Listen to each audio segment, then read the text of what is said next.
कर रहे हैं, 3 ओवर में केवल 8 रन दिए और 4 विकेट झटक लिए। जी हाँ, बिल्कुल यही उनकी गेंदबाजी की सबसे बड़ी विशेषता है। वो अनप्लेबल हो जाते हैं कई बार। यहाँ तो मैं कहूँगा आज उनका अल्हड़पन भी सामने आया, खासकर नीदरलैंड का, क्योंकि जिस तरह से, जिस अंदाज में वो खेले, जिस तरह से फ्रंट फुट की बॉल को, आगे की बॉल को पीछे खेलना, ये कुछ बुनियादी कमजोरियां दिखाई दी हैं आज नीदरलैंड की तरफ से। तो वहीं मैं कहूँगा कि एडम ज़ेम्पा ने आज वाकई जो है बहुत पेशेवर रुख का परिचय दिया। लगातार 3 मैचों में 4-4 विकेट चटकाना और बाकी गेंदबाजों का भरपूर साथ मिलना। लेकिन अभी यही है कि अभी सामने अपोजिशन कमजोर थी, लेकिन इसने कई तरह की चिंताएं बढ़ा दी हैं, विपक्षी खेमे में खलबली मचा दी है। खासकर जब 131 रन बनते हैं आखिरी 10 ओवर में, तो वाकई लगता है कि ये टीम भी स्लॉग ओवर्स की बेहतरीन टीम है, बिल्कुल साउथ अफ्रीका की तरह। जिस तरह से साउथ अफ्रीका ने 144 रन बनाए थे कल पिछले मुकाबले में, और उससे पिछले मुकाबले में 143 रन बनाए, और उससे पिछले मुकाबले में 131 रन बनाए। 10 ओवर में 131 से लेकर 144 रन तक जो है ये टीमें बना रही हैं, चाहे साउथ अफ्रीका हो चाहे ऑस्ट्रेलिया हो। ये वाकई भविष्य के लिए नॉकआउट में अगर इनसे पाला पड़ता है भारत का, तो भारत के को भी इससे बहुत ज्यादा सावधानी बरतने की जरूरत है। बिल्कुल, और आखिरी 20 ओवर का अगर टोटल करें तो 200 रन उस ओवर में बनाए गए हैं। ये काफी कम ड्यूरेशन में अच्छे रन बटोरे गए हैं, यानी जमकर आज रन बरसे हैं यहाँ पर। लेकिन पॉइंट टेबल पर अब कहाँ पर ये ऑस्ट्रेलिया की टीम आज जीत के बाद पहुंची है? देखिए, ऑस्ट्रेलिया की टीम जहां थी वही है, लेकिन उसके जो नेट रन रेट है उसमें उसने काफी सुधार कर लिया है। और अब केवल 4 टीमें ही हैं जो टॉप की, जो 4 टीमें हैं जिसमें भारत है, उसके अलावा साउथ अफ्रीका है, न्यूजीलैंड है, और चौथी टीम जो है ऑस्ट्रेलिया है।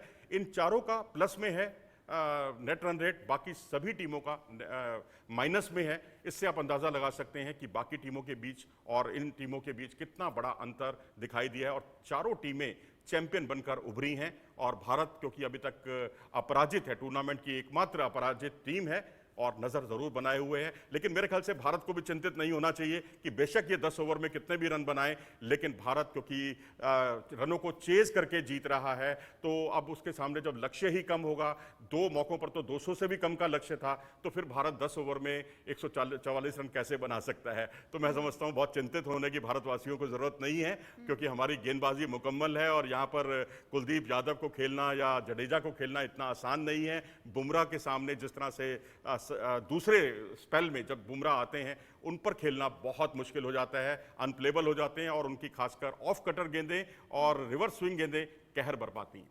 नीदरलैंड्स की टीम के लिए आज क्या लर्निंग आप देखते हैं पूरे मैच के दौरान?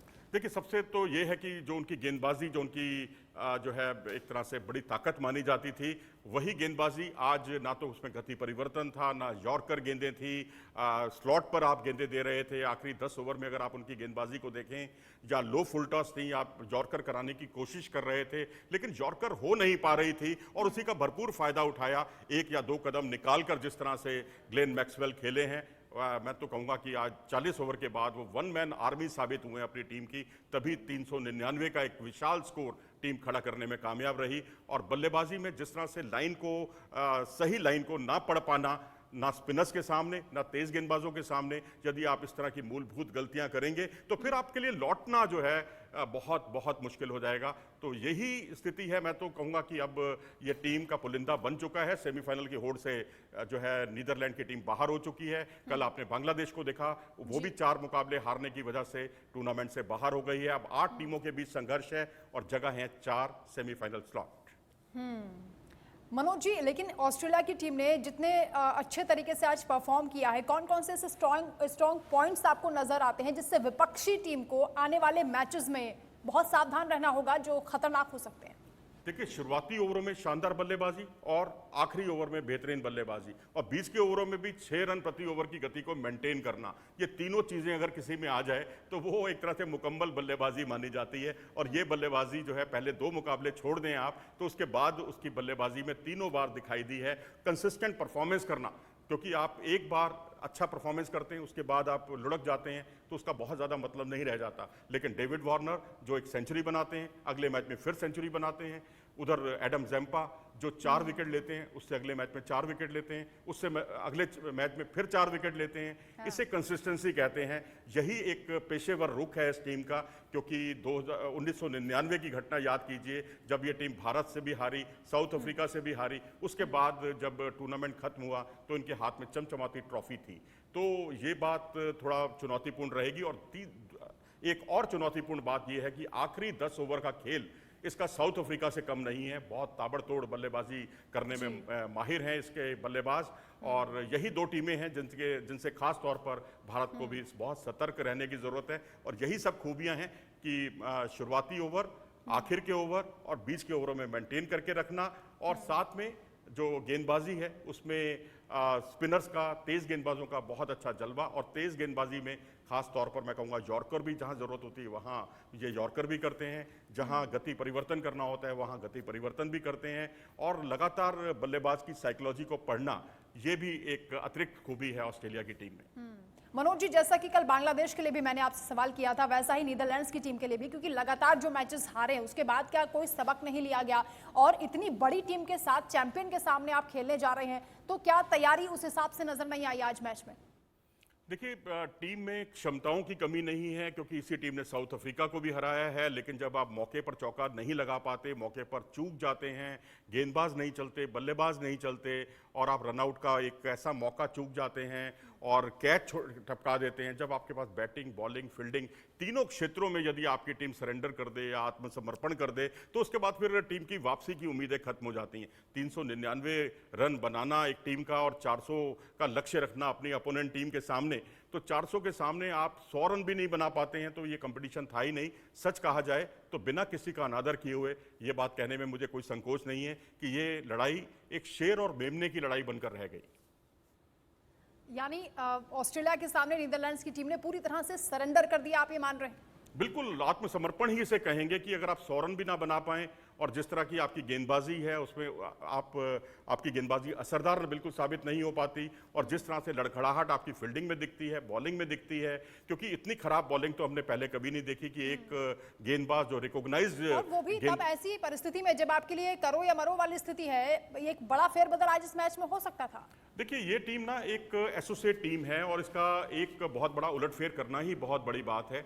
लेकिन अब मेरी नजर तो खास तौर पर अफगानिस्तान पर रहेगी, क्योंकि हम तो ये जानना चाहेंगे कि जो 2003 में केन्या ने किया, जो 1999 में जिम्बाब्वे ने किया, कम से कम वहां तक ये टीम जरूर पहुंचे, क्योंकि अब ये इस टीम का तो रास्ता यहां खत्म हो गया है। अब ऑस्ट्रेलिया की जो अगली चुनौतियां हैं वो भी बहुत इतनी आसान नहीं है, क्योंकि उसको अभी न्यूजीलैंड से खेलना है, उसको अभी इंग्लैंड से खेलना है। इंग्लैंड को आप इतना ज़्यादा अंडर एस्टिमेट मत कीजिए, क्योंकि इंग्लैंड की टीम ये कहिए अभी तक शेर सो रहा है, कब शेर जग जाए कुछ नहीं कह सकते आप, क्योंकि इसमें जो 6-7 जो बल्लेबाज हैं वो धाकड़ बल्लेबाज हैं। जो वर्ल्ड कप विनिंग टीम के जो सदस्य थे उसमें 4 बल्लेबाज इस टीम में भी खेल रहे हैं। उसके बाद अफगानिस्तान, बांग्लादेश आसान है, लेकिन न्यूजीलैंड और इंग्लैंड, इन टीमों से ऑस्ट्रेलिया को सतर्क रहना होगा, क्योंकि ये अभी 4थे नंबर की टीम है, और न्यूजीलैंड जो है अपनी टीम को और अपनी स्थिति को और मजबूत करना चाहेगा।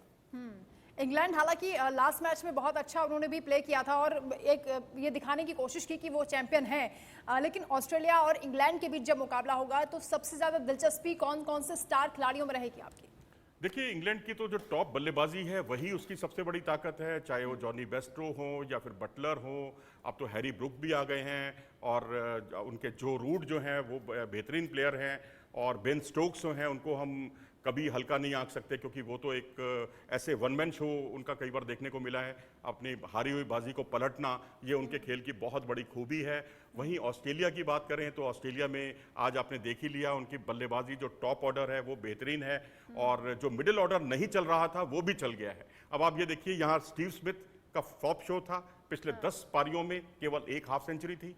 आज उन्होंने हाफ सेंचुरी भी बनाई, दिल भी जीता, बहुत अच्छे स्ट्रोक्स भी लगाए, पुरानी जो उनकी लय है वापस लौटती हुई दिखाई दी, उनकी लय। और दूसरा लैबुशेन को अगर आप देखें, वो उनका भी फ्लॉप शो चल रहा था, स्मिथ की तरह ही वो भी पिछले 10 पारियों में एक ही हाफ सेंचुरी लगा पाए थे, उन्होंने भी आज हाफ सेंचुरी बनाई। और हालांकि उनके स्पिनर्स के सामने थोड़ा वो फंसते हैं, तो हो सकता है कि अब अगले मैच में ट्रेविस हेड आपको खेलते हुए दिखाई दें, और वो बहुत ही विस्फोटक बल्लेबाज हैं। शुरुआती ओवरों में वो किसी की नहीं सुनते, और जिस अंदाज में खेलते हैं, ताबड़तोड़ शॉट्स खेलते हैं। मैं तो फेवरेट ऑस्ट्रेलिया को ही मानूंगा इंग्लैंड के खिलाफ।